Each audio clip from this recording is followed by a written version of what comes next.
This program is brought to you by Globus.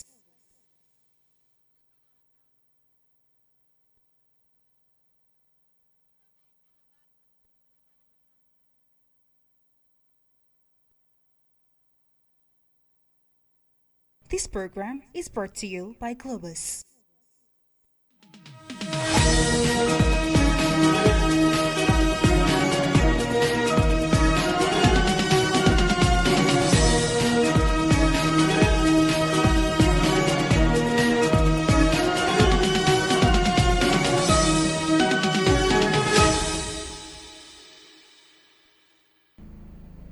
A warm welcome to you, televiewers and viewers across the globe. Thanks for joining us on today's edition. It is Global Insight on your Pan-African media. And today we are looking at EU security agenda as a weapon of destabilization. No European country has ever been attacked with Indian weapons. I wish I could say the same of European weapons vis-a-vis India. That was India's External Affairs Minister Jai Shankar dropping a geopolitical truth bomb at the Kultaranta talks in Finland in 2026. At the 2026 Kultaranta talks which took place on the 11th to the 12th of June 2026 at the presidential summer residence of Kultaranta in Naantali, Finland, hosted by Finnish President Alexander Stubb. The foreign and security policy event gathered around 160 invited global leaders, diplomats and experts to discuss a world in transition, the global, the regional and the local perspectives. For years, the European Union has preached a security agenda rooted in a rules-based order. But as the Global South awakens, that agenda is being unmasked not as a vehicle for global peace, but as a weapon for destabilization and selective morality. In today's edition, we invite you to stay with us as we shall be diving into the staggering stakes of global power politics, hypocritical arms exports, and why India is finally drawing the line. Stay with us.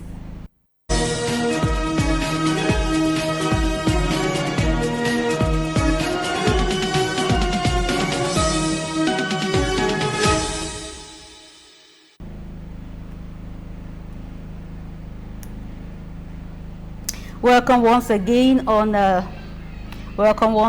Global Insights. It's an informative, interactive, and thought-provoking discursive program. And on today's edition, we shall be having a panel of experts to give us recommendations and intellectual proposals, which we shall be discussing, especially on the topic on the table this afternoon, the European Union security agenda being criticized for being a weapon of destabilization for the global diplomacy.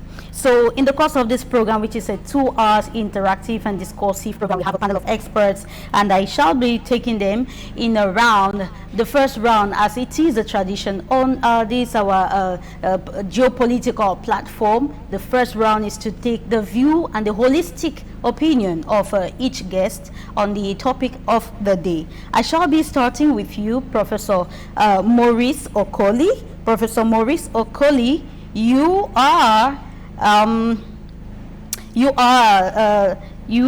the Institute for Africa Studies and Institute for World Economy and International Studies. Professor, you're joining us from Russia and you're Nigerian. It's glad to have you. I would equally like to know exactly what you think about the topic of the day.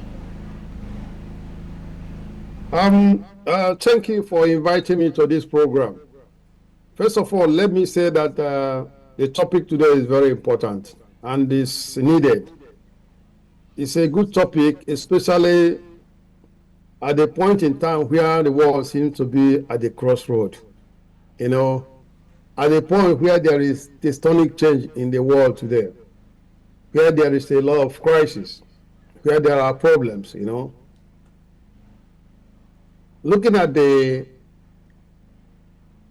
European security agenda, it could be defined, the European security agenda could be defined as probably an inclusive and comprehensive if I might say, framework designed to integrate internal and external security of the European Union member states. The core pillars of this security agenda, the European security agenda, could be, included as the following. Number one, when you look at the European security agenda, number one, based on definition and classification, is that is for the protection of public spaces and critical infrastructures. This is what we are meant to understand. Number two, it's meant for fighting hybrid and threats and foreign interference. Number three, it could be meant to solve border and migration security problem. Number four, it could be meant to solve cyber security problem. Then number five, as defined, is about combating organized crime. Number six is about counter-terrorism. This is as defined, but from the perspective of the agenda, one could say that it's only to promote security and stability. But when you look at the whole agenda critically and deeply, there might be that possibility of this agenda becoming a weapon of destabilization. It can be that intentionally, unintentionally. And I think that there is also that possibility. When you look at the activities of the European Union, it is not far-fetched to say that the effect of this European agenda could bring about destabilization somehow, if not well managed. When you look at the whole, system and look at it perspectively from Africa, African perspective, you will know that majority of people from Africa, looking at their experience with the European, will be scared or, afraid to trust such European Union security agenda, bearing, in mind the history of Europeans with Africa, such as 800 years of subjugation and exploitation of Africa, such as the transatlantic slave trade, removed millions of Africans from their ancestral home that helped to, fuel the European growth. You talk of colonial rule that seized lands and minerals, and, using extreme violence and coercion to force Africans into kind of labor. You talk of arbitrary drawing of African border with respect to, with disrespect to existing ethnic kingdom, ethnic groups, local political system. This particular arbitrary drawing of African borders has been a source of conflict and instability till today.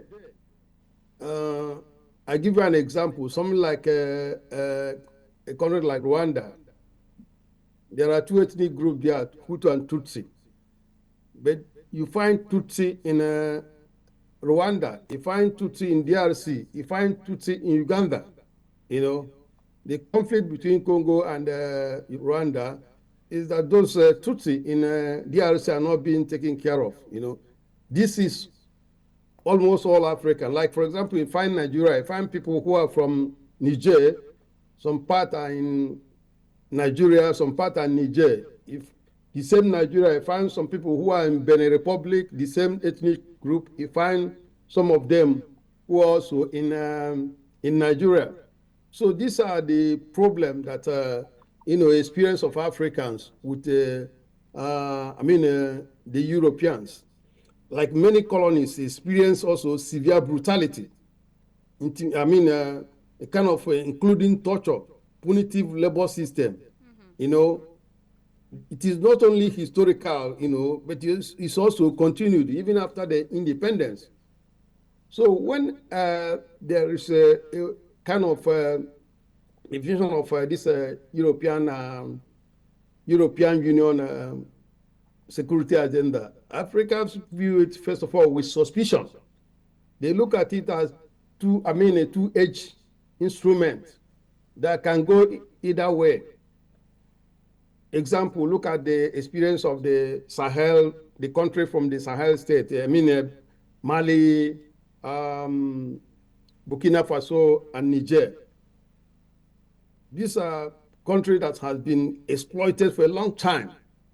They have resources, but those resources was totally taken over by France. Uranium is being mined by French companies, sold around $200, and they're giving 18 cents. And yet they are called poor countries. Now there are a group of young men who came, say enough is enough. They want to kind of take the bull by the horn to develop their country. But they are not given chance to do that. They find that they are doing it at the risk of their own life.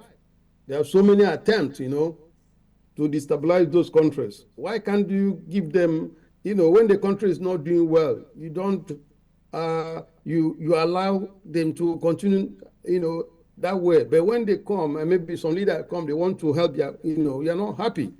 So this is the issue. So in conclusion, Africans view this European Union security agenda as a two-edged instrument, and also as something that could be used to kind of destabilize the African country. Okay. Thank you. Thank you very much, Professor Okoli, for your first take on the program. Let's go over to India and get Professor Jagdish. Professor Jagdish, you are an author, speaker, and a global analyst from India. Thanks for joining us. I would like to know what the European Union is accused of not upholding moral integrity in the security plans vis-a-vis global diplomacy. What's your take on this? Yeah, thank you very much. Thank you, madam. It is always a pleasure to be on this platform of Global Insights because I take it as a lot of learning platform from experts. As far as the topic is concerned, uh, as you mentioned in the original initial statement about India's foreign minister's uh, talk at Finland. And the basic thing that he said was that it's not our war. That is the feeling that is not helping the world. So everybody has a feeling, oh, it's not my war, unless it directly affects it. So it reminds me of a cartoon some time back. A boat is going in a river, and people are sitting on both sides of it, and suddenly on the left side, people they notice that there is a hole, and the water is coming inside the boat, and someone on the right side says, "Oh, thank God, the hole is not on our side." So that is the way the whole world is now shrinking its perceptions to just their own national interests only. But we have to see it in a broader way, and because I feel the world is under transition to transformation, but passing through turbulence. And that's what we are seeing since last few years. Heavy amount of turbulence is there. Uh, and we have to navigate through this turbulence together. Like the world must have realized during the COVID pandemic that no one nation can solve these problems on itself. And I think the South African concept of Ubuntu, that is what should be followed, that I am because we are. And that science, since that feeling of togetherness, that has to come. And now that is what especially mentioned for the European Union. That European Union thinks that if their problem is world's problem, but problem anywhere else doesn't belong to them. So that is something that was pointed out, and that is to be realized by European Union leaders, that they are part of an globalized, interdependent world, and any action at any place does affect every nation, and that is what kind of togetherness has to come up. Especially European Union, uh, we are talking about their agenda for destabilization. But my view is that over the last few years, especially during these Trumpian turbulence years, we have seen that they are not consulted on anything, neither about Ukraine nor about the Middle East crisis. They were not the part of any negotiations. They were not consulted even. So they have to build their own identity first. What diplomatic role they can play in the affairs of the world. And that is what is the turning point now for the European Union to reinvent itself. And I think that the new security agenda and all the talks coming up are in that direction only, that they want to find a place for themselves in the Committee of Nations, as Europe used to be in the long back history. So that is my initial remark. I look forward to more discussions on this. Thank you. Thank you very much, Professor Jagdish, for your first take on the program. Let's go over to the USA joining German Dr. German Harley Schielanger. He's an international spokesperson at the Schiller Institute. Dear Harley, thanks for joining us. Can you get me? Thank you so much for the invitation. So I'll be blunt. It's the view of the Schiller Institute, and my personal view, that the European Union, excuse me, has a failure to adapt to the new era completely. In fact, a refusal to even acknowledge the need for a new era. There's an effort to maintain the privilege of the old colonial powers while speaking the language of democracy, human rights, and cooperation. An example of this was the statement by the foreign minister, Joseph Borrell, who spoke about Europe as a garden being overrun by savages. Now, who are these savages? These were refugees of wars conducted by Western countries in Afghanistan, the dirty war in Syria, in Libya, the continued efforts to destroy the potential of the emerging nations of the global South. I live in Germany, and I'm watching this close up, where the idea of the German government, which has increasing poverty in its population, the idea is to increase taxation and increase militarization to prepare for a war with Russia. And these are countries which said nothing about the genocide that Israel was committing against the Palestinian people. And so when someone talks about a European security agenda, I look at the likes of Macron, who did everything he could to stop the emergence of Niger and Burkina Faso and other countries in Africa coming out from under French colonialism. I look at the Friedrich Merz of Germany, who wants to create huge volumes of money for military production. I look at the case of the poor former Prime Minister of United Kingdom, Starmer, who tried to swindle the population to convince them that he was going to look out for the interests of the working people in England, while he was carrying out a policy that benefited the rich financiers of the City of London. So the problem with the European security agenda is it's based on a false assumption, which is that the Europeans are an advanced special quality who have the right to rule over a population in the global South, which should continue to accept the idea of being a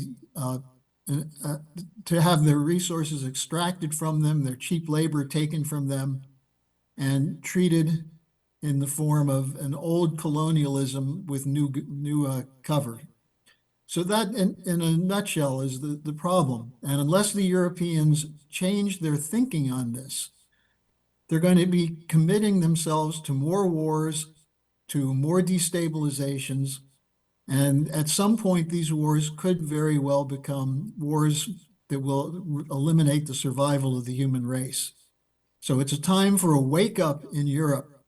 I don't see it coming from the population. The populations don't like their governments, but they're doing nothing to change. And they look at China, for example, which has lifted 800 million people out of poverty and is offering through the Belt and Road Initiative to extend that with corridors of development around the world. And Europe sees that as a threat.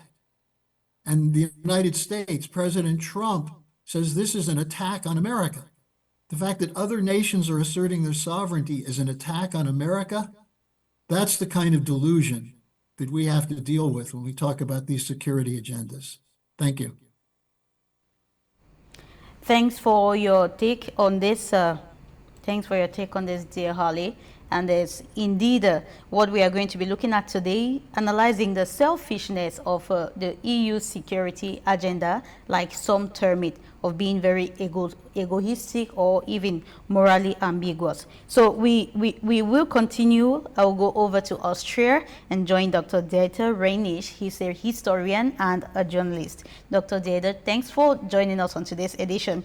You see, critics have been arguing that the EU security agenda is indirectly aggravating global instability by prioritizing militarization, asymmetric economic dependencies, and defense industrialization. So in your own opinion, how do you analyze this approach, which is frequently criticized as undermining local sovereignty and regional stability?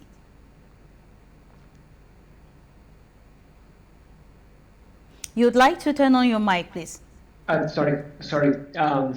Hello, and thank you very much for inviting me to this very, as the previous speakers already said, is very timely and really extremely important topic, in particular following the comments by Mark Rutte on 2 days ago in Washington. And you mentioned some of the things, and also the previous speakers mentioned some of the things that I wanted to say. We are at the crossroads now, and the main question, actually, if we look at the role that the EU and the European governments play, linked with NATO, you mentioned the links to the economy. The main question that comes up is the question: what actually is European security nowadays? I would rather call it, if there is even an agenda, it's an insecurity agenda. And I very much look at it from the perspective of one particular international organization, which is headquartered here in Vienna, the OSCE. Because the OSCE is actually, unfortunately, a perfect example for what are the main problems Europe is currently facing, and these are self-made problems by the European Union, by the European leaders themselves. The OSCE set up 50 years ago, 1975, in Helsinki, reformed in 1995 to the OSCE as we know it nowadays. The OSCE, first of all, it was unable to stop the various military aggressions in the OSCE region, and as a further step, we see now that the main principles of the OSCE shall be undermined, and this main principle is the so-called consensual principle, because at the 50th anniversary conference here in Vienna in December, there were stark, loud calls, harsh criticism of Russia and Belarus, calling for the expulsion of these two countries. So the framework of dialogue has been completely destroyed by the West, by the Western EU members, and this is building insecurity in the Eurasian region, in the European region, and at the same time, we hear all the time that Europe needs to prepare for war against Russia. Both France and particularly Germany, with the Chancellor Friedrich Merz, are calling for building military strength for a war against Russia in 2030. I mean, this is a own goal. This will lead to defeat. Who in his which serious person can think about preparing for a war against the second largest nuclear arms power in the world? But still, the European economy, the European governments are preparing for that, and and we see an interesting rift, an interesting split emerging. Particularly, and I come back to these comments by Mark Rutte in the last few days in Washington. He was, let's call him a bootlicker of Trump, trying to keep Trump in the NATO camp. And then we have on the other side, the other faction that is calling for a more Europeanization of the NATO, a NATO independent of Trump. And we shall see in the next couple of months in which direction NATO, hand in hand with the EU on the military front, will go. But it's a very dangerous development. At the same time, we see Belarus and Russia trying to establish a new Eurasian security agenda, including China, including Iran, and other powers that are not part of the OSCE.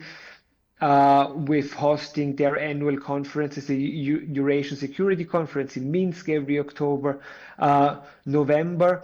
But from the side of the EU and NATO, we see a very dangerous, aggressive policy. And what I mean with dangerous is that we kind of reminds me of everyone knows what's coming, but no one wants to believe. It's a kind of stumbling into another enormous armed uh,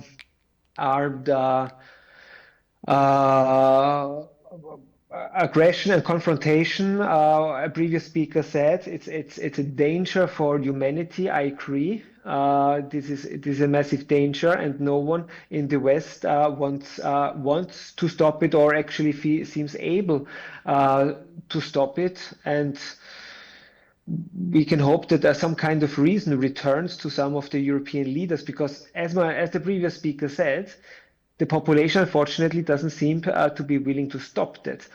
This is also a very worrying process. We see a lot of frustration and dissatisfaction with the governments. We see it clearly in the polls in France, in Germany, but at the same time, there's a lot of passivity which creeped in, particularly since the COVID pandemic, that people return to their homes complaining, grumpy with their governments. But it's a kind of new Biedermeier era of the 21st century. No one has the courage to stand up against this warmongering drive of the European Union. Okay. Thank you very much for your take, Dr. Dieter.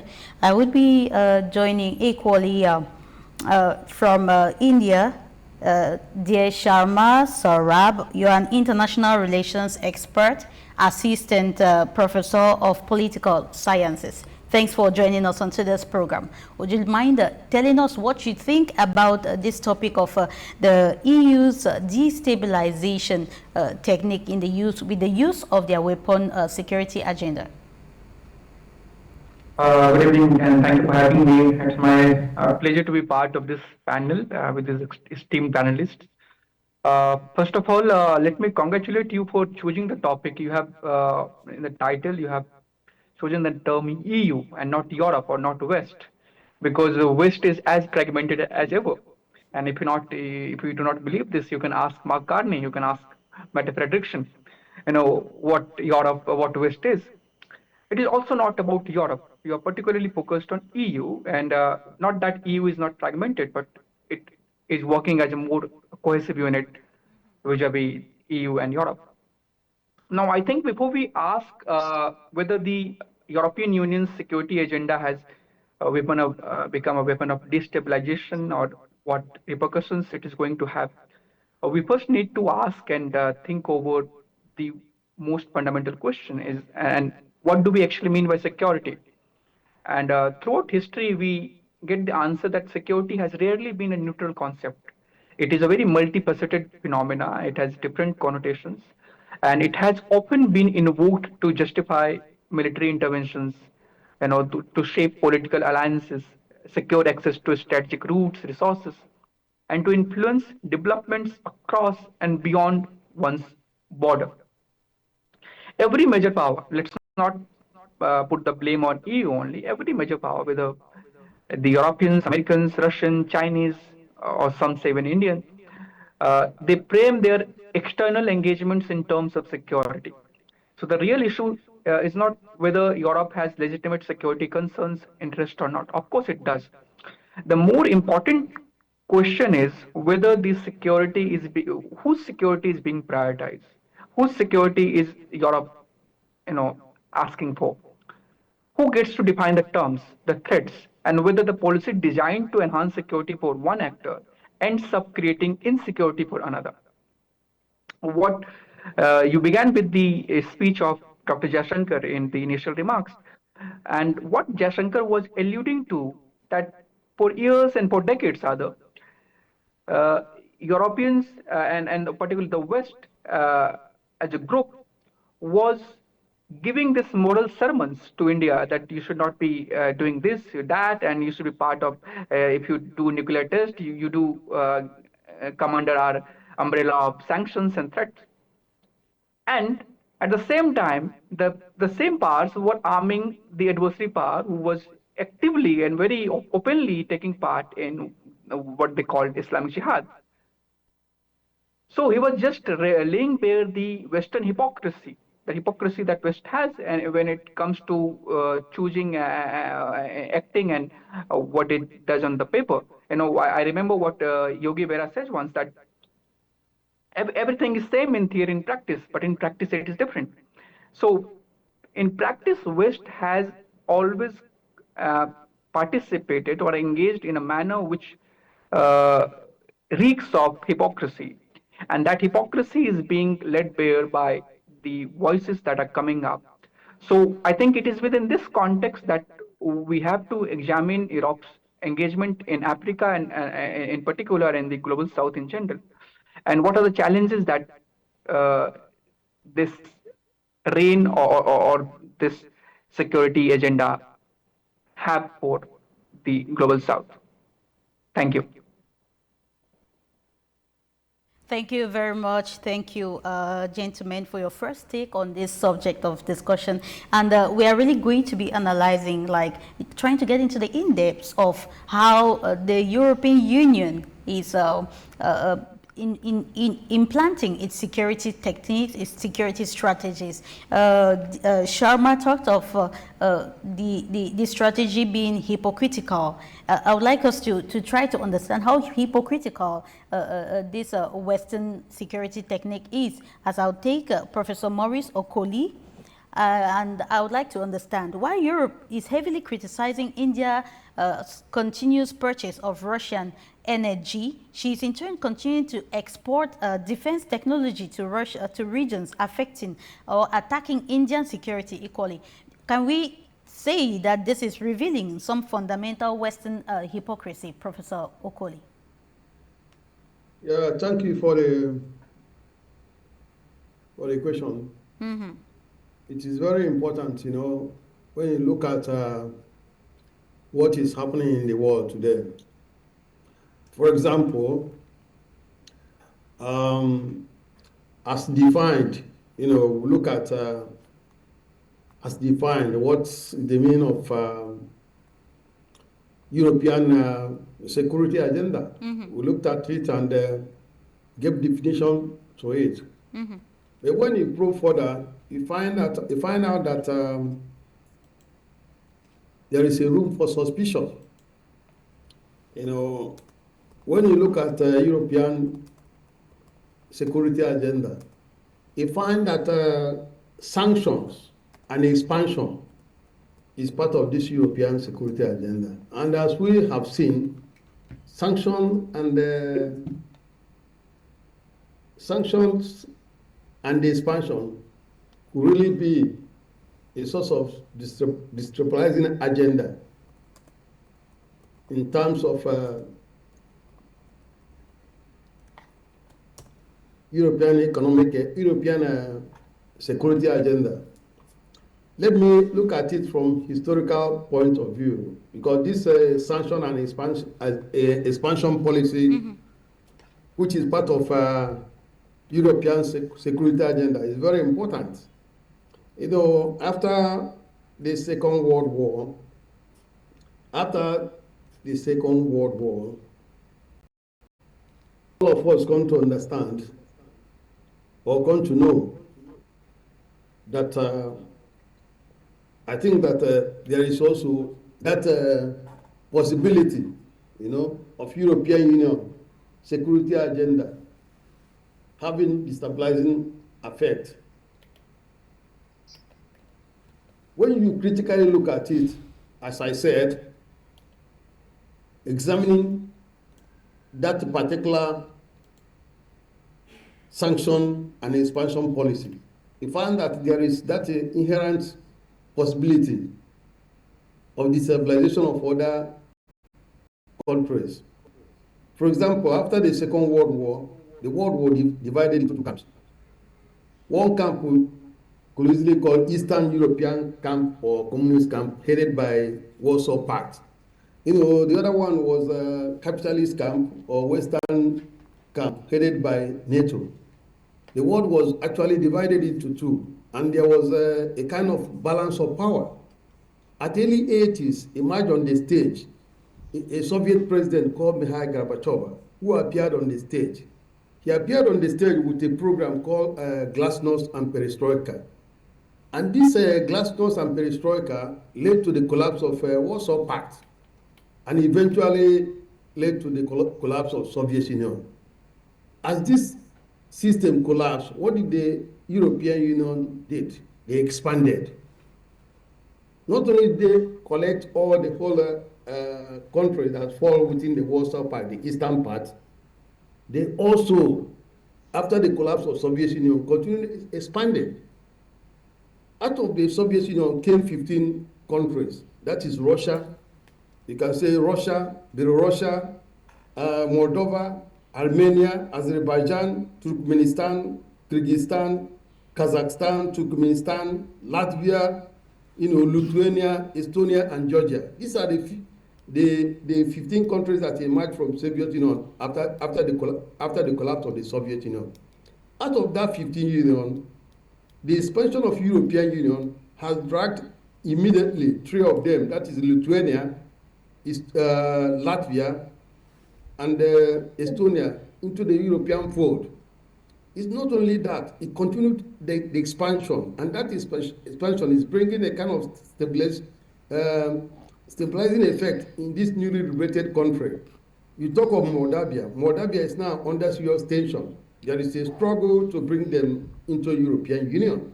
You talk of Armenia of recently. Also, there is a struggle to bring them into into European Union. Then you talk of other countries that are emerged from the collapse of Soviet Union. They are under tension. The recent one that has led to what we are having now is an attempt to bring Ukraine into European Union. If you are aware of it, Yanukovych was the president of Ukraine during this period. That period, it was a kind of program towards the European Union or towards Russia, or being neutral. Because of that, there was an uprising. And in order to stop that uprising from metamorphosis to another thing, there was a meeting between president of Russia and three European presidents in Kiev. It was agreed that they should allow Yanukovych to finish his terms. Then if they will elect a president who will have a policy towards the European Union, that's fine. But after that agreement, the ink have never dried when they booted out Yanukovych. And today, look at where we are. The world is gradually, drifting towards the cliff. In fact, towards nuclear Armageddon. At the situation now, what is there is that how much is Russia? How much is too much for Russia to endure? How much is too much for Russia to endure? That is the state where we are, a dangerous state. And when you trade these things, you can also trade this from the, expansion of European Union. Georgia is a typical example. Through Color Revolution, the president was removed, and there came a young man, I think Saakashvili, who is now in prison. And not recently, an attempt also was made to impose a government in Georgia. These are as a result of this expansion. So when you generally look at the whole thing, there's an element of that destabilization effect of expansion of European Union, which is integral part of European security agenda, is there. And it's really destabilizing not only other part of the continent, but Europe as a you look at currently what is going on today. Even Ukraine, under the conflict with Russia, there is also attempt to, acceleration of, membership of, membership of Ukraine to European Union. Why not make peace? After the peace, you can peacefully, do it in the way that there will be no destabilization, there will be no such effect, So it's generally, there is that element of destabilization in the European security agenda. Thank you. Okay, thank you very much, Professor Okoli. Let me go to you, Professor Jagdish. We remember that the Jaishankar, Minister Jaishankar made the explosive claim that the EU sells weapons used to attack India, and whereas India has never attempted to endanger Europe. What specific, if you could take us down memory lane, what specific European defense exports over the few decades most fundamentally undermined India's national security? Like you could take, we know there are no recent actions, but there have been actions by the EU selling arms to countries who have been attacking India. So could you take us down memory lane? Yeah. You see, the wars that we had with our neighbor Pakistan, Pakistan always had the support of all Western powers. The US provided them Sixth Fleet, and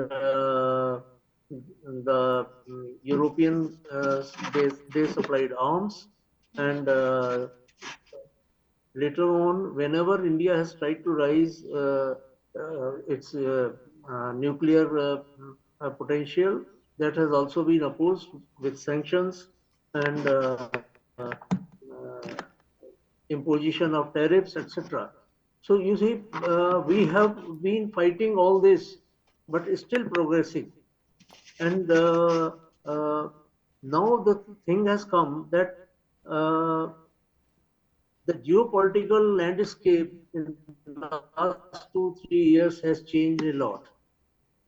With the way US President has behaved with his own allies, and especially during the Israel-Iran war, the Gulf countries, they have also seen that having US bases was not an asset but a liability for them, and US didn't do anything to safeguard their Gulf allies, but concentrated more on saving Israel only. Now, this has been seen by European leaders also. The way he has personally criticized and said untoward things towards leaders of, say, Italy, Spain, Germany, they are not diplomatically sound, and but they have been noticed. And now the basic thing that has come to the mind of European Union leaders is in their new agenda is how to build their own defense system and how to reduce over dependence on US. That has been the main criteria now, and that's a realization that is agreed by most of the European leaders, that they have to find new alternatives, new options. And if you see in last 6 months, so many top leaders from Europe, they have visited China and made some agreements also with them. So the way things are changing, the landscape is changing. We cannot ignore it. And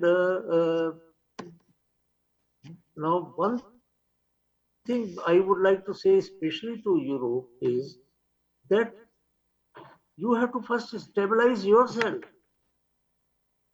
Your economies are struggling, your populations, they are not happy, the joblessness is there, and you are trying to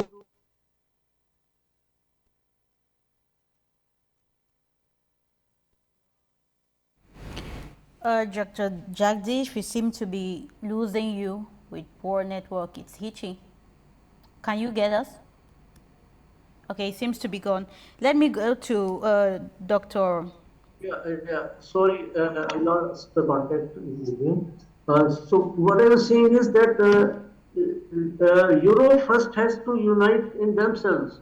Now the stance of Spanish Prime Minister has been different, Italian Prime Minister has been different, and now you just see even the Franco-German German agreement on production of new aircrafts, that has been in jeopardy as Germany has come out of that agreement. So, I mean, there are so many problems within Europe that need to be solved first rather than preparing themselves for the invasion to Russia. So even on assisting Ukraine also, there are different views that how much help they can provide, or military aircraft they can provide at the cost of their own people needs. So this is the way that now Europe has to find its own identity and ambition, clearly defining in the wake of the new circumstances. It has to come out with a specific role that it wants to play in geopolitics. What does it represent? I mean, the first thing is that Europe used to defend right is might, and now you are trying to see might is right as being promoted by Western US. So you have to choose, you have to stand. They didn't criticize genocide in Gaza. They didn't. They even kept on supplying arms to Israel for killing innocent people, and now they are realizing no, that was a mistake.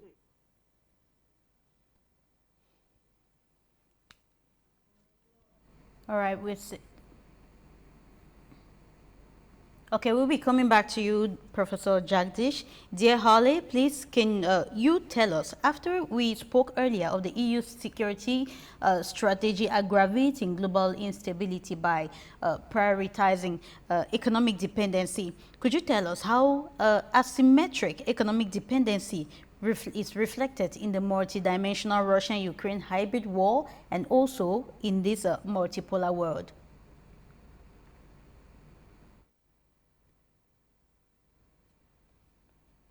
Your mic. At the center of international relations, in a healthy system, you act for the benefit of the other. This goes back to the principle of the Peace of Westphalia in 1648, which ended the religious warfare that was tearing apart Europe. The idea that you can't impose your views on other nations and interfere in other nations, but you can work together for mutual benefit. That's something that I think has been forgotten by the leaders of the European Union. And I will say, just in response to a couple of other comments, the leaders of the European Union are, for the most part, representing what's an artificial entity. That is, many of them are appointed, not elected. The EU is a bureaucratic body. The nations are within the EU have given up an amount of sovereignty over their own future. And we see that now in Germany with the industrial sector that drove Germany and Europe, the auto sector, collapsing because of their completely mistaken understanding of the importance of trade with Russia for oil and gas. Now, I trace a lot of this back to the European Union bureaucrats adopting the outlook of British geopolitics from the beginning of the last century. The idea that unification or even corridors of development connecting nations is a threat to the overall power of the British Empire. Now, after World War II, when the British Empire was becoming less and less important, the City of London brought in the United States as initially a junior partner, and eventually the United States became the senior partner of this imperial outlook. And the geopolitical doctrine they came up with was this globalization with free trade as a means of suppressing economic development in the global South. Now, this to me is the most important failure. Why should economic development in the global South be a threat to the so-called advanced sector countries? Well, it has a lot to do with the desire to utilize their resources for themselves. That's why you have sovereign nations emerging. That's why you have leaders in Africa, young leaders in Africa, in Malaysia, in Indonesia, who are orienting toward the Chinese with the Belt and Road Initiative, because they don't have to give up their sovereignty to participate in these bigger economic projects. Now, let me just make a point here that I think it may seem off base, but it actually gets right to the point. In the Oslo Accords between Israel and the Palestinians, the concept that would have been key was working together on joint infrastructure projects.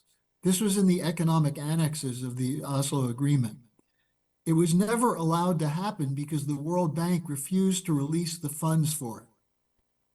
And as a result, we see the absolute devastation and tragedy facing the Palestinian people, because the Israelis, who for a moment had a positive perspective, lost it, largely because of European finance.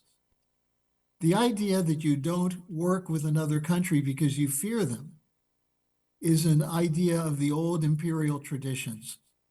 And I hate to say it, but in the European Union, you have these imperial outlooks. And all you have to do is look at the opposition to Russia, the fact that the Europeans are prepared to go to war with Russia without the United States if necessary, which would be suicide. I think someone else pointed out that Russia is by far a superior power. What's the benefit for Europe? Well, they don't have an economic policy right now. Their economic policy is militarization, it's defense spending. Mark Carney of Canada just introduced the idea of a new bank for Europe to fund NATO rearmament, $1 trillion a year that they don't have, but they'll set up a bond system to cover it and essentially loot their own populations to make it work. So I just come back to my initial point. The delusional effect of the Europeans in believing that they still have a superior both intelligence and also the need for resources, and that you can't trust the so-called developing sector leaders to be fair. This is the delusion that is sending Europe into, I would say, the dustbin of history. stay with me, Harley.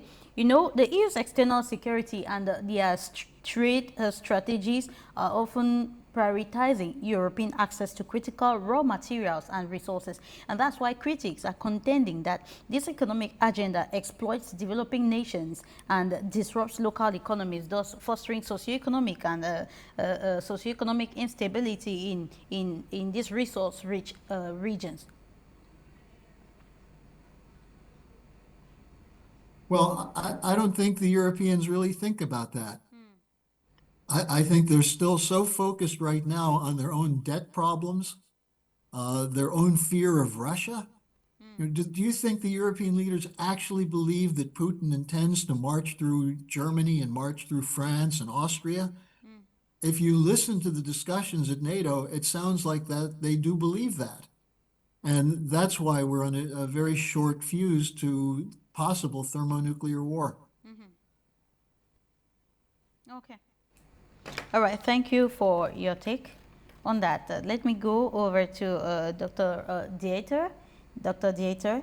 So we had the topic of morality brought to the table as the Indian External Affairs Minister was criticized for upholding an ambiguous morality just because he chose to, the country chose to buy Russian oil instead of European oil. So I'd like to know, how do these accusations hold water, and in what way do they actually jeopardize, does this decision actually jeopardize the morality of India?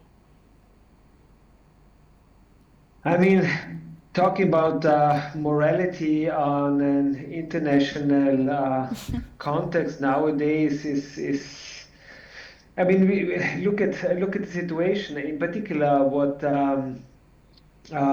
we have experienced only in the last 3-4 years. We're witnessing a genocide in Gaza, and there are hardly any actions taken against Israel who are committing this genocide.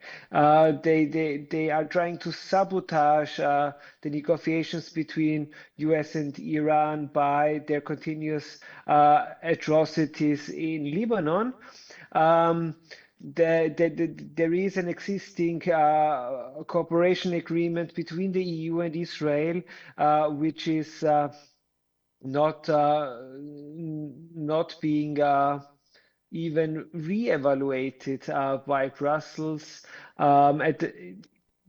Let's remember, Chancellor Friedrich Merz even said that Israel is doing the dirty work for Europe in the Middle East, in West Asia, and then for particularly since 2022, but even before, since the coup in Maidan, we are hearing that we need to boycott Russia, that Russia is fighting an illegal war, that it's not moral to continue with trade and with Russia and purchasing of oil. In fact, what's happening in Europe is that prices are going up, living standards are deteriorating. There's military spending is rising at the same time. There are cuts in health system, in social security, and so on and so forth. And a lot of the oil that the European Union is now consuming is, I mean, it's still Russian oil, but it comes through third parties, either Azerbaijan or the UAE or Saudi Arabia, to a much higher price. This many people can't afford heating anymore. They can't afford petrol for their cars. Many people are, because of the economic crisis, because of the self-imposed sanction against Russia that mainly harm the European economy themselves, can't afford a proper living. And in fact, if you ask me, that is immorality. That the burden that the politicians, the political elite, are putting the burden of their wrong actions, their their miscalculation, their ideologically driven agenda, they are putting all the pressure, all the hardship on ordinary people whose living standards are deteriorating, as I've said already. And this is immoral. Not that anyone like India or so buying cheap Russian oil. Why it's these double standards. It's these double standards not only towards Russia and towards the economic question, but these double standards regarding international law, regarding wars. I mean, where are the voices, the so moral voices within Brussels now calling for sanctions against the US because they have been waging an illegal military aggression against Iran. They are not here. No, the European states even support them, as Mark Rutte said 2 days ago, and announcing the support that was given by Italy for the aggressions against Iran. Also, Germany is supporting it through their US airspace in Ramstein, and so on and so forth. So these double standards, that's the real immorality in the international world system. But it is a result of the fading relevance of the transatlantic hegemony. We've heard it from also from other speakers before. We are on the crossroads. We see the end of the transatlantic hegemony. We see the emergence of a multipolar world. The world centers are shifting, and these talks about morality, immorality, all these double standards are just a result of, in my opinion, the last breaths of European strength on a world system. Thank you. But at the same time, I would like to know, is it possible to maintain some level of morality within diplomacy when we're talking of global diplomacy? Is it possible to maintain some high percentage of morality? I think it would be necessary, and I hope that our politicians, our diplomats are coming back. But it feels like we are in the middle. We are in a bad stream now, and I hope someone wakes up. I mean, I'm in a country that has always been proud of their neutrality status between the West and the East as a platform, as a location for dialogue. Just remember in the 1970s, our then Chancellor Bruno Kreisky was the first to invite Yasser Arafat.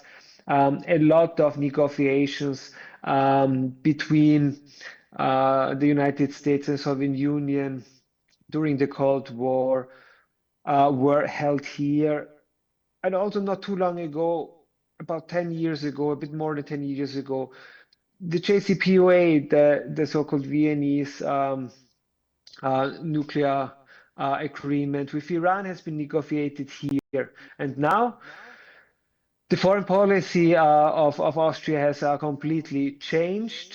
We still call ourselves neutral, but we are not neutral anymore. We play the same fiddle as all the NATO powers. Our foreign minister is actively supporting the isolation of Russia through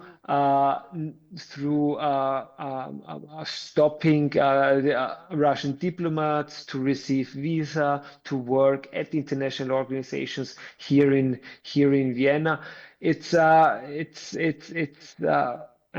We really can hope, because it is necessary. It would be necessary. I mean, wars, no matter if they are in Eastern Europe, in West Asia, in Africa, at the end of the day, they need to be ended and stopped by negotiations, by diplomacy, and for that, we need to find a way back to moral behavior, diplomatic behavior, and the vision that the first priority needs to be cooperation between states and nations and peace. But Europe, the EU, when I talk about Europe, I mean the EU, has lost this understanding in the past few years, unfortunately. Okay, thank you very much, Dr. Director. We'll be getting back to you for more takes. Let me get to Sharma.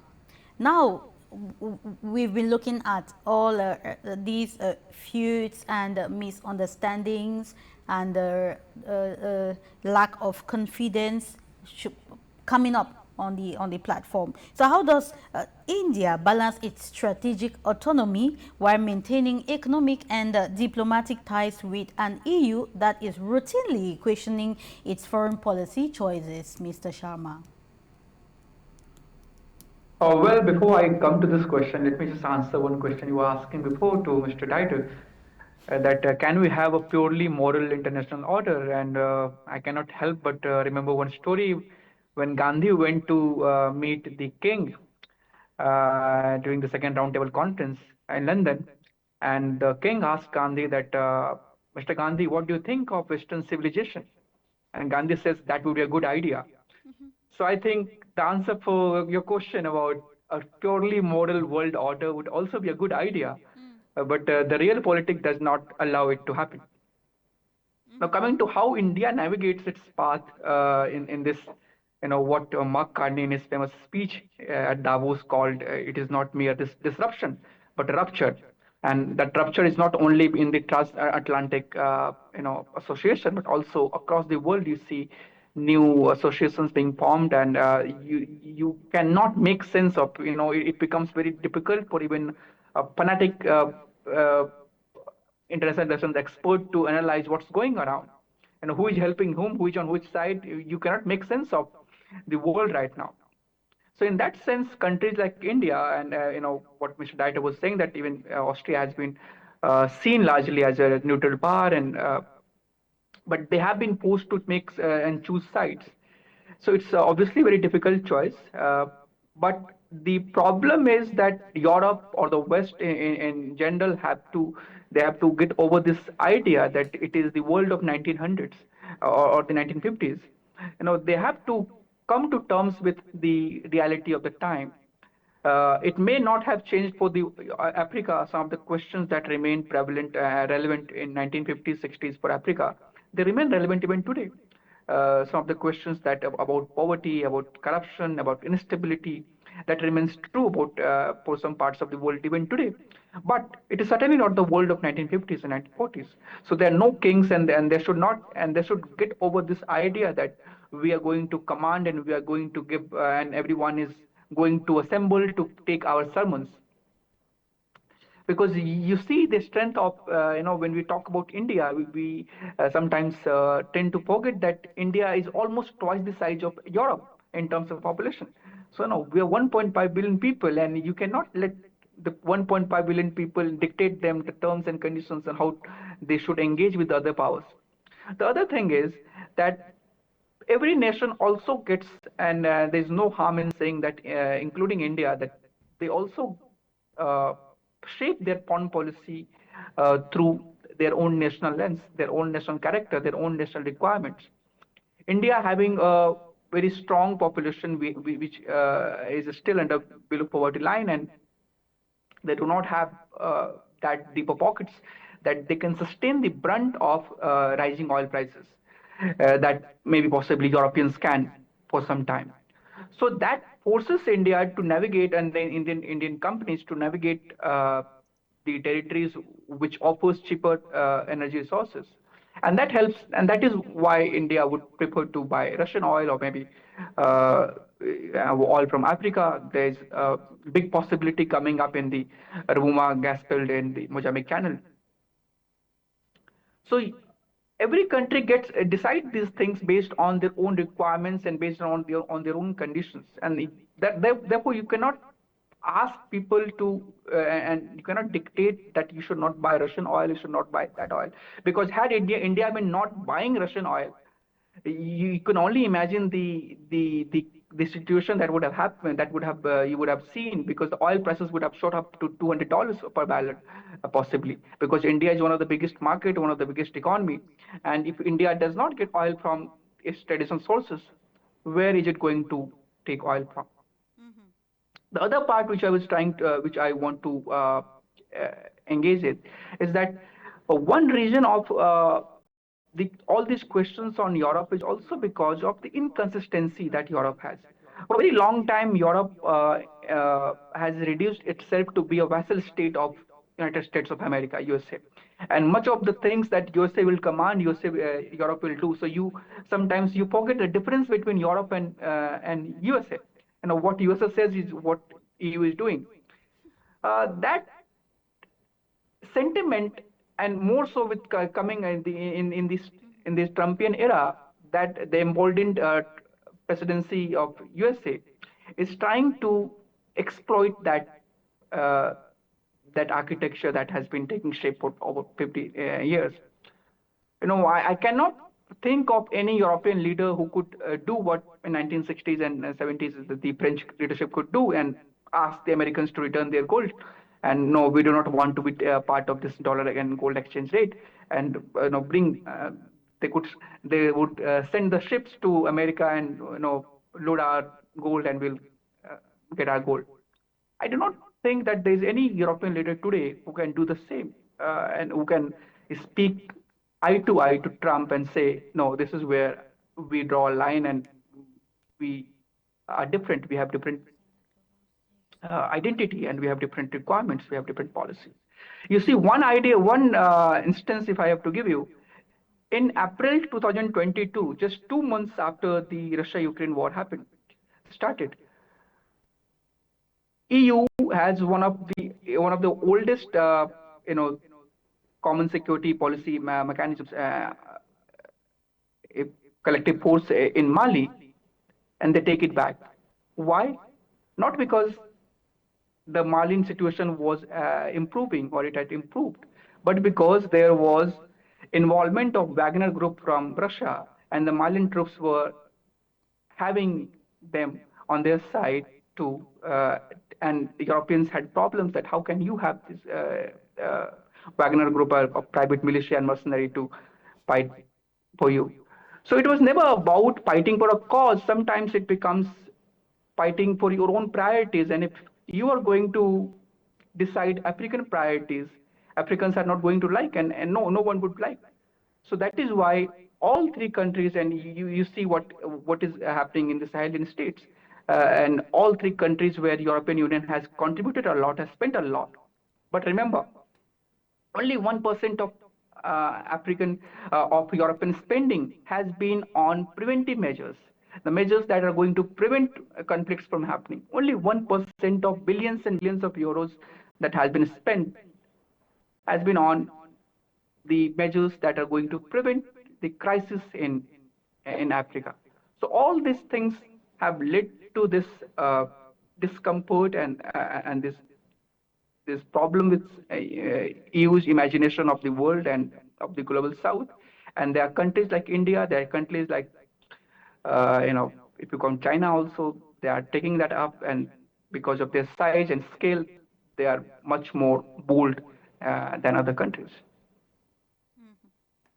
Okay. Thank you very much, Mr. Sharma, for that take. And thank you also, dear guests, for being with me. And in the course of this program, for those who are joining us, we are here analyzing the staggering stakes of global power politics and hypocritical arms exports, questioning the EU's security agenda as a weapon of destabilization in global peace, when global peace is concerned. So we are here analyzing with our panel of experts. What are the circumstances where the European Union came in as with their security strategy? Is it militarization? Is it sanctions by suspension of funds? What are those strategies they've been implementing, and how are these security strategies being means of destabilization to the neighboring countries or non-member countries of the European Union. So this came up, this accusation or criticism of the European Union security agenda came up in the course of the Kultaranta talks in Finland early June this year. And there they had to talk of the global, the regional, and the local perspectives of the world that is currently transitioning. So stay with us as we continue on the second part of this discursive program on global insights with my host of panelists. So let me get to Professor Maurice strategies of the European Union. The economic sanctions and trade sanctions or trade restrictions are key components of the European Union's security and foreign policy to deter aggression. But then, do these broad sanctions target the intended actors when it comes to sanctioning, as the European Union clearly describes in its strategy, Professor Maurice Okoli? Thank you for the question. I think there is something we have to understand. It is very important that we actually understand the undercurrent of things that is going on in this our world today. I think we don't have any illusion. I don't have any illusion that in today's world, there are very few people who decide what happens in it. And these people sometimes are called international decision makers or global decision makers. And it's unimaginable the level of insanity this group of people are willing to exhibit in order to protect their own interest. And their own interest is very vast. It touches every aspect of our life. When you look at today's world and look at the nature of conflict that is taking place, you ask yourself a question: who benefits from this? Who are the beneficiaries? Why? What is happening? Are there people who are deep down, who are behind pulling the string? What is happening in our today's world? We are talking about the European security agenda. You know, whether it could be used as a weapon of destabilization or not. This is what we are discussing here. You find that, as I said, there are really few people in this world who determines what happens in it. It is unimaginable, the level of insanity this group of people are willing to exhibit in order to protect their own interests. And their own interests everywhere. Do you talk of military industrial complex? Do you talk of media? Do you talk of military contractor? Do you talk of, quite a lot? So sometimes there is a need for us to look deeper and actually know what is happening. In today's world, you can see there is danger everywhere. We are gravitating towards nuclear Armageddon. You find, a nuclear power like Russia. There is a kind of consensus that Russia must be defeated on the battlefield. How do you defeat a country with more than 800 nuclear warheads? How? These are the things we have to think about, the consequences. It is very important that we know that in as much as we are trying to, look at the European, the European security architecture, there are much more things than what we see. So it's always very important for us to look deeper and know actually what is happening. Look at the conflict in Ukraine and Russia. All the efforts to, stop this conflict has eluded, this is one of the longest conflict that is taking place. I don't think Second World War was fought, to such an extent. It's going into the 50th year. And yet, people cannot draw back and think, where are we heading to? Is there really a group of people who want to reduce the population of the world? Who want, the world to suffer kind of nuclear dust or nuclear attack?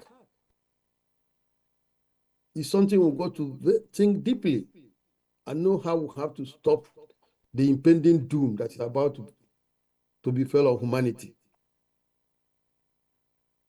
Because I'm here right in Moscow, I can tell you the mood here. The mood here is that how much is too much for Russia to continue,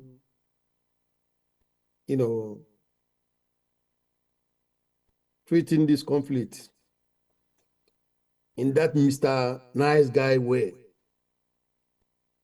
There is pressure for something extraordinary to be done. We are at the tipping point, we are at the danger point. So there is a need for those tiny group of people who decide what happened. They are very powerful to think the future of humanity. Talking of what the European Union, talking of their agenda, what they can do. You see that instead of looking for peace, there is the push for escalation every day. Like what happened in Lugansk, sometime where 21 people were killed, children, people who were in dormitory, 45 of them seriously wounded. The world thought that might be a tipping point, that might be a catalyst. But thank God, it did not happen. But how long? There is a need for this conflict to be stopped. The pressure is mounting. I don't know whether some of you listen to Karganov, the former presidential advisor to Putin and Boris Yeltsin. The opinion that Russia has to escalate. And we all have idea what Russian escalation might look like. We are really at a very dangerous time, dangerous period. It's so hard, as some of the Russians think that Russian will be flying, drone will be flying to Moscow, bombing, destructions. So many Russians never believed it, and it's happening. So we are at the tipping point. How much or how is too much for Russia to tolerate or to endure? That's where we are today. And it's a very dangerous period. Thank you so much. Thank you, Professor Okoli, for your take on that. Professor Jagdish, I would still like to reiterate this topic, because when we talk of EU economic sanctions, we usually have like freezing of assets, we have arms embargoes, we have travel bans, we have transportation sanctions, and trade restrictions, importation and exportation bans. I reiterate this question: do these bans and these economic sanctions target the right actors of these actions?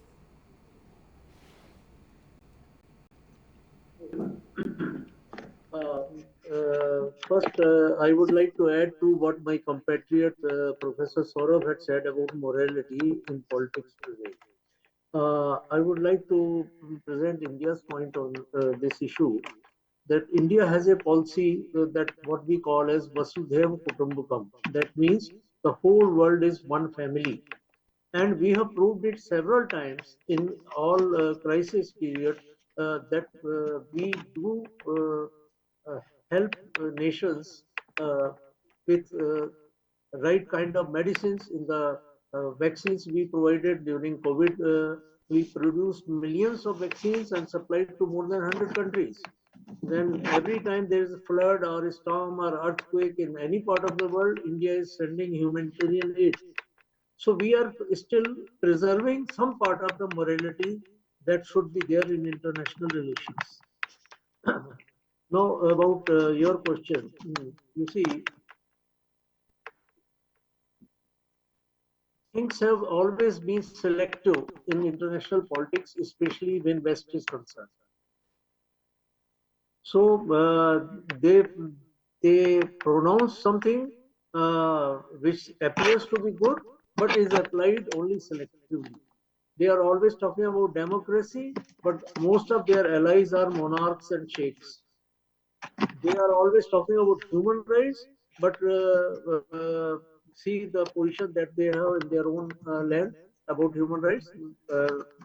Less said, the better. So this selectivity is there in Western propaganda. But now we have to understand that what we call is that age of multipolar world or multilateralism is coming. But before that, there's an age of multi-alignment that has already come. For example, India is a part of Quad with along with the US, Australia, and Japan. It is also a part of SCO, Shanghai Corporation also, Cooperation Organization also. It has presidency of BRICS also. India is a part of G20 also. So multi-alignment is there. That is the order of the day. And multi-alignment coupled with strategic autonomy that every nation wants. So that is what is happening now, and that is going to change the way things will happen in future. Like if, I would like to say that 3S: security, sovereignty, and self-respect. These 3S are the conditions that are non-negotiable for any country, rich or poor, big or small, Western or Eastern. So, no, this we have to agree to this, and we have to provide sovereignty to the nations uh, so that they can have some strategic autonomy and they can serve their own interests, because we cannot have one size fits all kind of economic policies thrust upon developing world or thrust upon the global south, which has been tried few years back, till few years back. So that does not produce the results. So we have to understand that this is age where we have to respect sovereignty of nations, and we have to work together in a interdependent way. That's my view. Thank you very much for your take on that. Let me go to Dr. Dear Harley, I would like to know now, how can the EU calibrate its economic and security weapons to avoid humanitarian crises and economic instability for civilians in targeted regions? Well, I think what we've been talking about, and I think what Dr. Yagdish was just talking about, is this question of respect, this question of what is the core of diplomacy. And you really do have to listen to what the other side is saying. We have people who give speeches, people who take positions and come in with hard positions and are not really interested in, or seem not to be interested in how to avoid a avoidable confrontation. And so, when you look at these things, you besides listening and having respect, you have to have a certain sense of confidence in your own ability to defend what's right. I think someone mentioned earlier, we've gone from the idea of right makes might to might makes right. We have a president in the United States who says, I don't do international law. Now, you may disagree with some aspects of international law, but you can't throw it out. And that's where the problem has been. And when you look at the negotiating posture in Europe, what you see is that the Europeans are not really engaged in negotiations with other countries, but standing up for a predetermined position that comes from London and Washington. And I think this is where there's a very serious problem. Let me just give an example. Scott Bessent, the Treasury Secretary of the United States, talked about the sanctions against Iran as economic statecraft. And what he assumed was that if we made the Iranian people hungry enough and lacking medicine, lacking everything they need, that they would turn against the government and engage in regime change. And I think there are too many people in positions of diplomacy who lack the qualities that we saw in the past in diplomats, in terms of understanding that you're dealing with cultures, civilizations, that you may not like the leaders or the positions they're taking, but they do represent a population. And that even if they have a bad position, you have no right to punish the population, as the US has done with sanctions against Iraq, for example.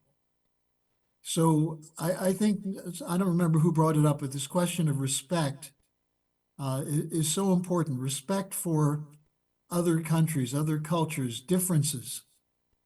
And that doesn't mean you're negating your national interest. Your national interest should be to achieve peace. And if the only way you can think of achieving peace is using the power, your economic power, to deprive other countries of the ability to survive, that's not a sustainable peace, and you'll never get to peace that way. And in Europe, which was the scene of two brutal wars in the last century, the fact that there's another brutal war going on now that's continuing shows that very little has been learned about the real principles of statecraft.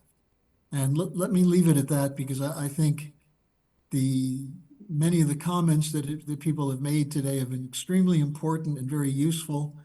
And I'm very happy to have been able to participate in the discussion. Okay.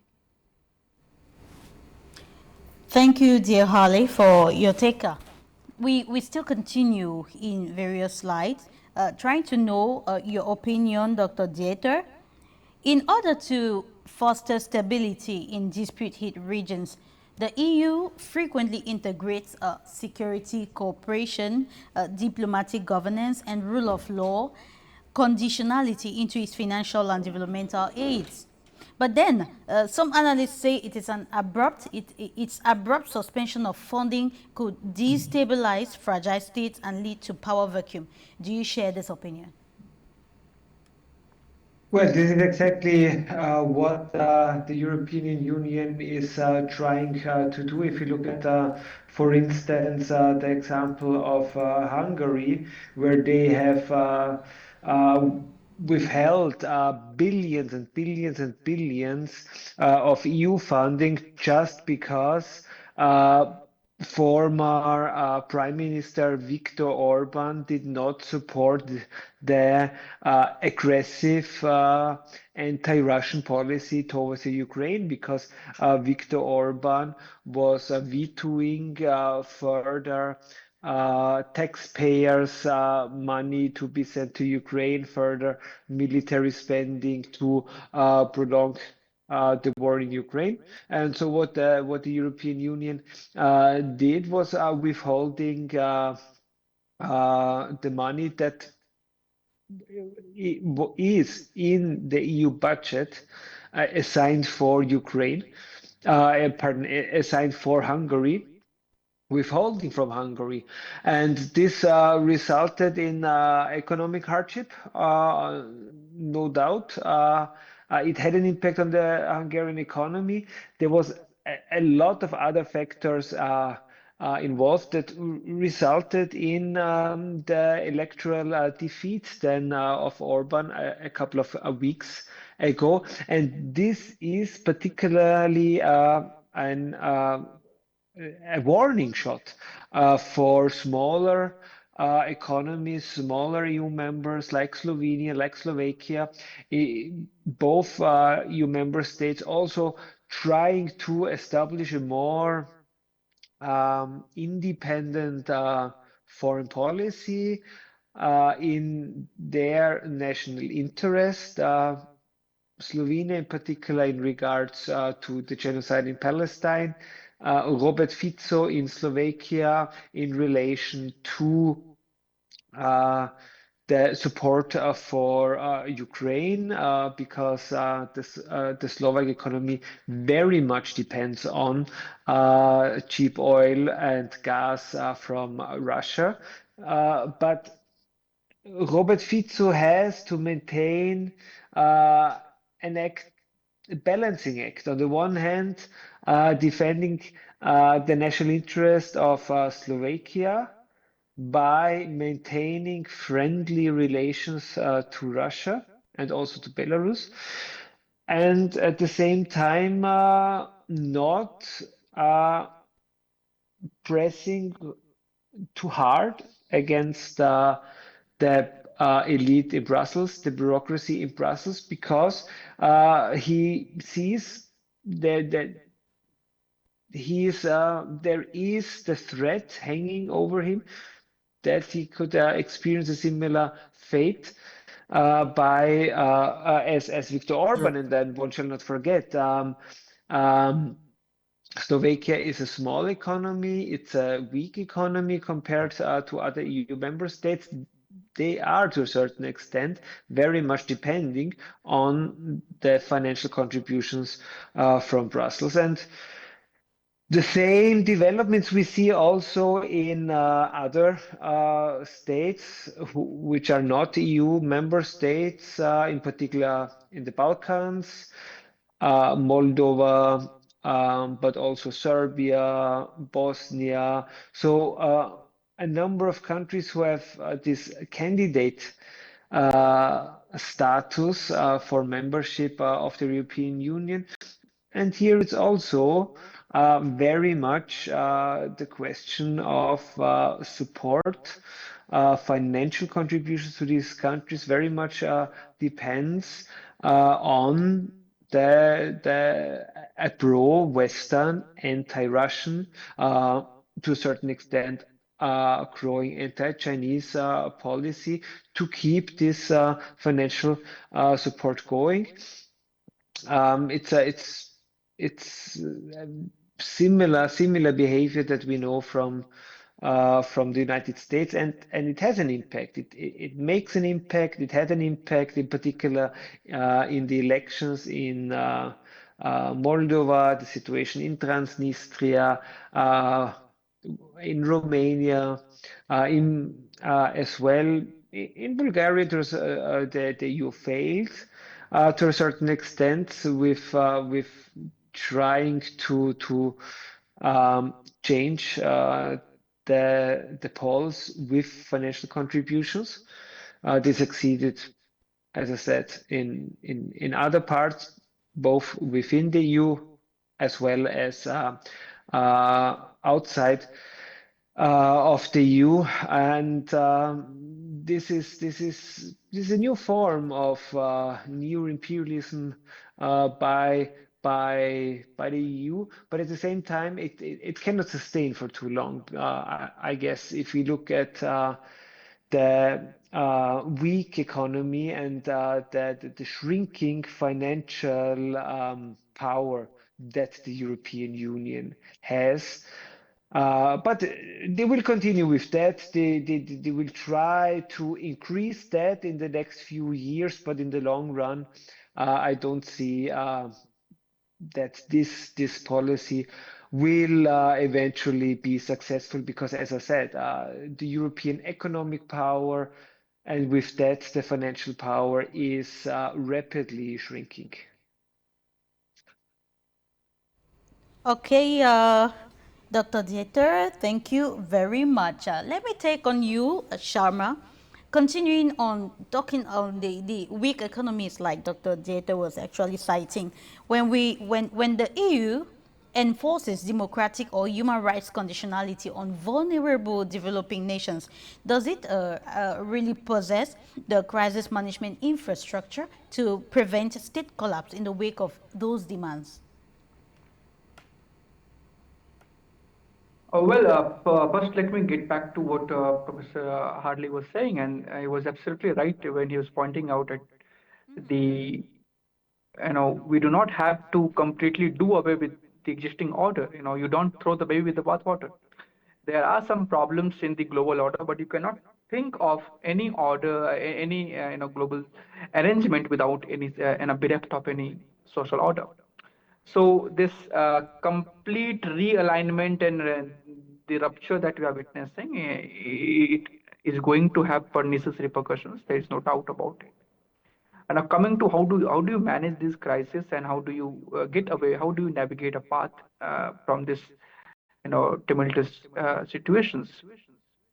Is where diplomacy comes in, and when you let diplomacy act, some of the acts that we have seen in past few years have been contrary to what you would expect. They were absolutely not diplomatic. No one, puts a TV screen before a president to humiliate him and show him the crisis happening in South Africa to the president. No one asks a president, "How do you know English?" No one humiliates, and no one tells other president that you are living on our money and you don't have the cards. I am holding the cards. No one makes personal attacks on a sitting prime minister, a female sitting prime minister. And how many of the European leaders have openly come up and supported Giorgia Meloni on the comments that have been made? You know, Also, what Mr. Dieter was mentioning about the Hungary election. JD once went in to campaign against Viktor Orban. That is something will also unprecedented. That a sitting vice president goes on in a different country to campaign against a sitting prime minister. So all these things we are witnessing is reminiscent of a very different world, and it does not. Uh, but the silver lining is that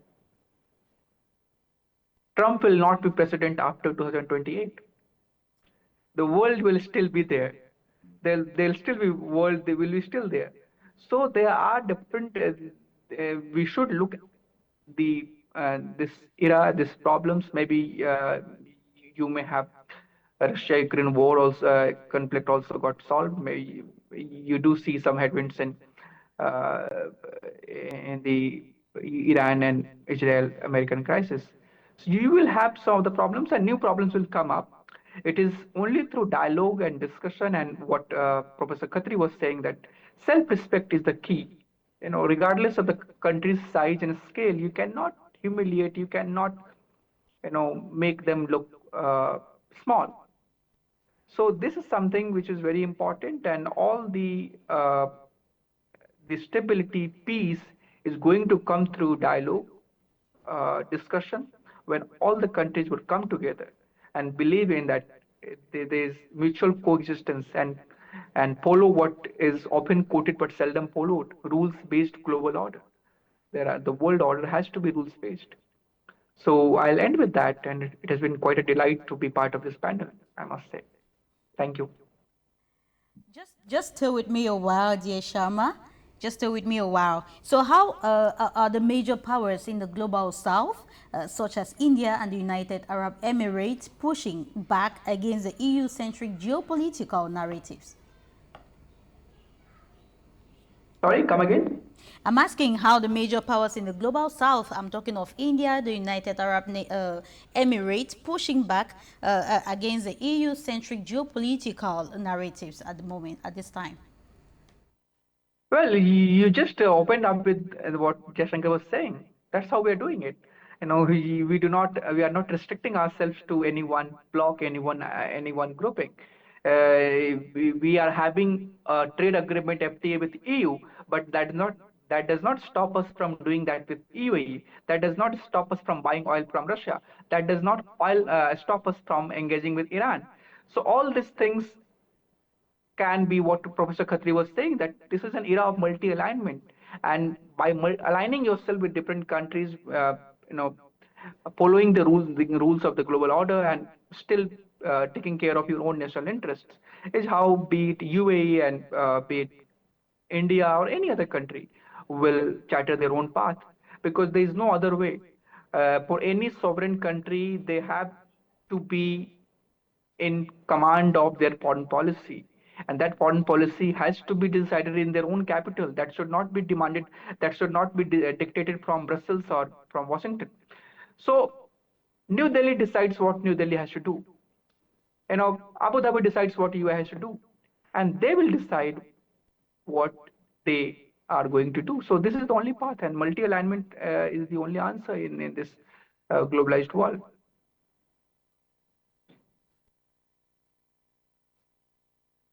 End of this program in about 15 minutes, but I'll still like to have the opinion of Professor Maurice Okoli. Professor Maurice Okoli, to what extent do the EU's migration control partnerships and counter-terrorism funding legitimize oppressive regimes and foster local instability? Yeah, thank you for the question. It's a very vital and important question, the migration. Well, when you look at what is happening in Europe in terms of migration, you find that the citizens of Europe are becoming agitated by the number of migrants that are leaving their country to seek for a better future in Europe. It's a source of problem, not quite long. The European Union were trying to externalize that migration problem. I think by having an agreement with Rwanda or so country to shift, illegal migrants who are in European Union especially Britain, to Rwanda.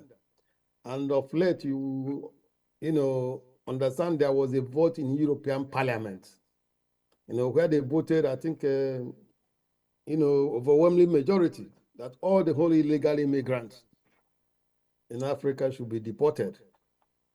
So it's a source of pressure, and it's a pressure in the sense that when you look at the causes of this migration, it's economic mismanagement and also the role the European Union are playing in economic affairs of Africa. When you look at sub-Saharan Africa mainly, the situation there is terrible. It's very, very bad. The corruption, mismanagement of government fund, government affairs. For example, I give you an example. I'm from Nigeria. When you talk of Nigeria today, what is happening there is just very bad. I mean, there is kidnapping, insecurity, lack of electricity or infrastructure. So these things are making the young people to seek a greener pasture elsewhere. I can tell you, without mincing words, today in sub-Saharan Africa, if you open the border and tell the young people, that we are giving them American or European visa or Russian visa, 80% of the people will leave that continent. That's how bad things are in the continent. In as much as those things are bad, you find this European Union, headed, something like World Bank, International Monetary Fund, lending a lot of money to all this corrupt government. And this money is not accounted for. Immediately the money comes, they are stolen. The lenders knows what is happening to the extent that the citizens of some of these countries are protesting for World Bank, and the IMF to stop giving them loan because because with what is happening in Sahel state, Mali, Burkina Faso, and Niger, some Africa has understood that they can do without this loan while offering them this loan. Like the present government that is in place has borrowed a lot of money. So the situation there is really, I don't know how to, there is no, light at the end of the tunnel. So the European Union,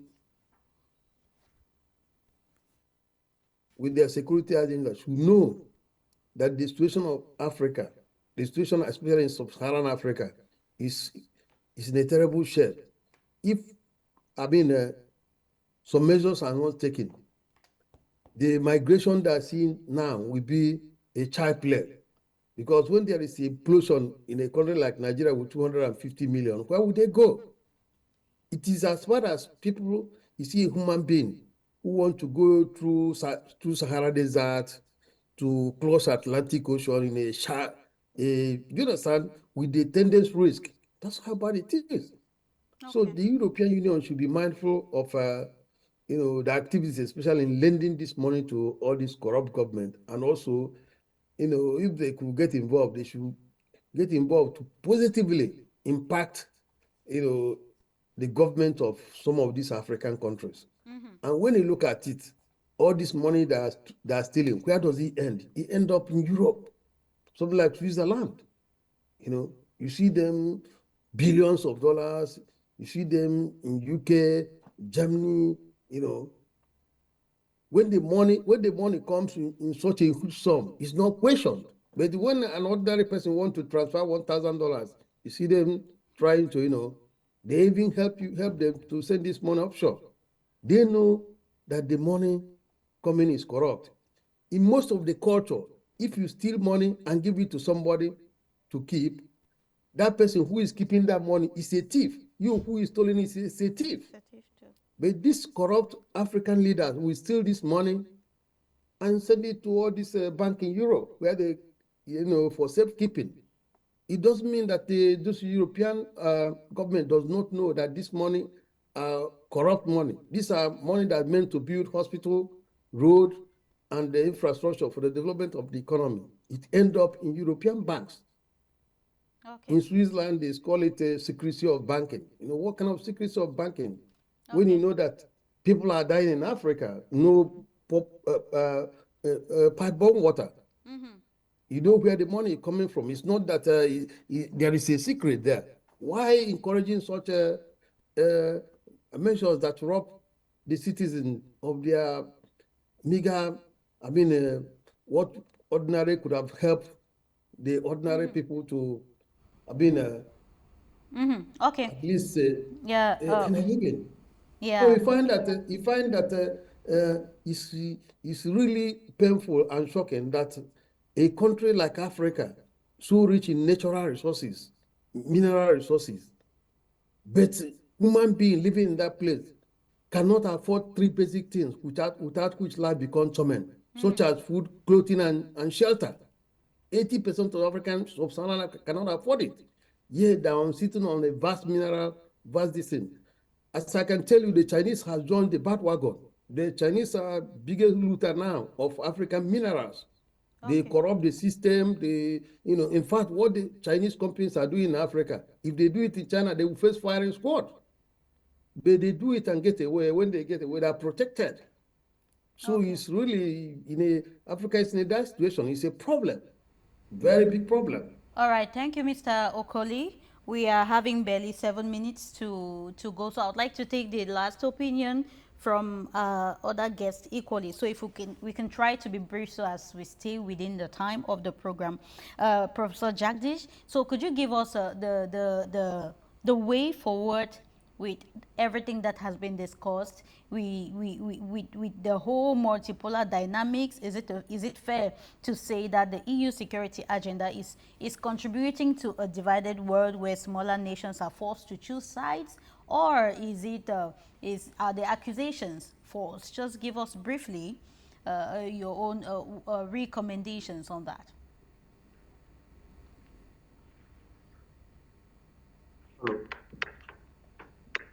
Yeah, thank you, madam. As a parting shot, I would like to say that as India believes, 3D is the solution for any conflict: de-escalation, dialogue, and diplomacy. These three Ds in this order, if they are followed, first de-escalation, then dialogue, and then diplomacy, that can cover all the conflicts. And I would like to quote what Brazilian President Lula da Silva said once, that diplomacy is not a sign of weakness. It is the highest expression of human intelligence. And that is what our leaders should follow. The missiles cannot do all the things that diplomacy can do. So let us hope for a better world in the near future. Thank you. Thank you very much, Dr. Jagdish Khatri. Thank you very much for your take. Let me take Dr. Dieter. Dr. Dieter, let's look at this, your last take on this subject matter. To what extent, in recent years, the EU has heavily transitioned from a peace project to a heavy war economy. How has this shift impacted the EU's diplomatic relations with non-aligned nations?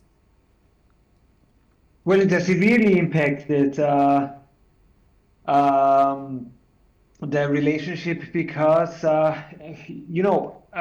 we heard this propaganda for a long time that the European Union is the biggest and most successful peace project since the Second World War. I mean, those who follow the developments of the European Union and European imperialism know that this was just empty words. In fact, the European Union was from the very beginning